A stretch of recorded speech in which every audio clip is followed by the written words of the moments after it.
people should not panic. Calm down, help one another, and not become selfish in the face of crisis.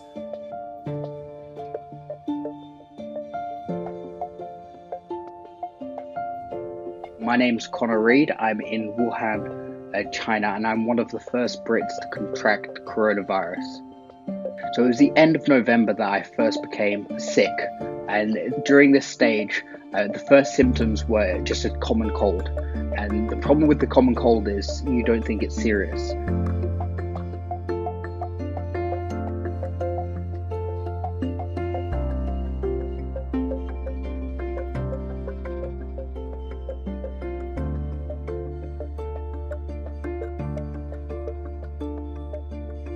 During that time, cough, snivels, sort of pain behind the eyes, sinuses. And that's a stage where it's most risky because you can inadvertently spread it to other people. It was at that stage that I really didn't know what it was, and nobody else knew what it was. It was something that really wasn't heard of at that time. The first symptoms are definitely mild. You're definitely not going to be going to work during that stage, but you're not going to die.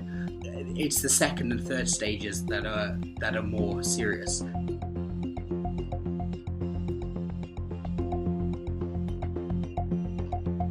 The problem with the coronavirus is you get better before you get worse.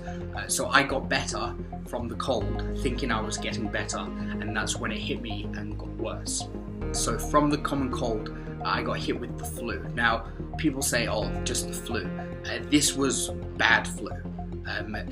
Obviously man flu, you'd think, but it was bad. There was times where I really wasn't feeling good. So the flu stage, I was in bed, I was watching movies, just feeling bad about myself. From the flu, I had massive ear problems and also throat problems. I was coughing so much that my voice died and I sounded like a frog.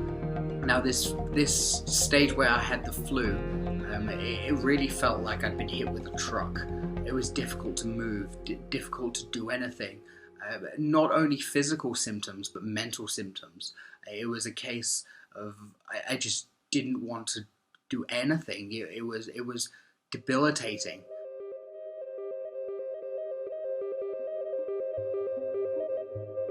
The virus comes, it gets better before it gets worse. You have the cold, it gets better, you get the flu, it gets better, then it progresses to the pneumonia. And this is where it was the most scariest. This is because I'd never experienced this before.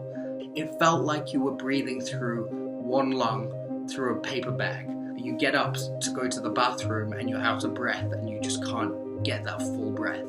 I didn't feel like I was going to die, but it really was not well at all. Now, the problem I had was that there was no testing kits available. It did take a while for anybody to develop a testing kit, and so I wasn't tested for a long time. My samples were not tested until later on when those testing kits did come available.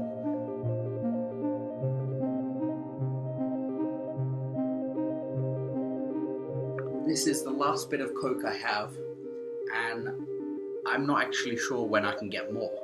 Things like that are a luxury. It certainly makes you take for granted what you have access to every day. Businesses that were once busy and now have been shut for more than 40 days. Each one of them all locked up, and the people that own them are probably stuck in their apartments like everybody else. No private individual is allowed to go shopping. Everything's done on a community scale. Specific items like Coke, shaving cream, razors, it's impossible to get. I can't get anything like that. I can't get them delivered, the shops are closed. Things that I can get is like vegetables, carrots, potatoes, onions. Meat-wise, it's done in bulk, so I've been getting big pieces of pork belly, bags of dumplings. We can't buy chicken legs, can't buy chicken breast, it's the whole thing. And that will get delivered to our gate. Now, we're not allowed to actually leave the gate from there. They'll call out your number, you go up, and they'll pass you the food on a stick, a long stick, so they don't actually have to go close to you. So you get your food and then you go back. back to isolation. This is how the shops work now. The shop owners individually bag your items and then they pack it up for you to deliver. If you do have to actually leave the community, you have to have your ID card and you have to be scanned out and then scanned back in. And when you get scanned in, again, they take your temperature, they'll disinfect your hands and that sort of thing. And depending, obviously, they would want to disinfect your clothes, but there really isn't enough resources to do that here. So in regards to exactly the lockdown procedures, we got told almost 3 a.m. that there was going to be a lockdown. I got the message on my phone. Within half an hour, I left the house and went to the 24-hour supermarket that's just below our apartment block. And I bought supplies from there.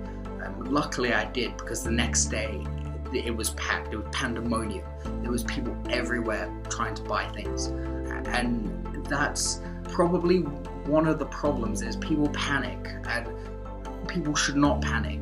People in the UK need to not panic. They need to calm down, help one another, and not become selfish in the face of crisis.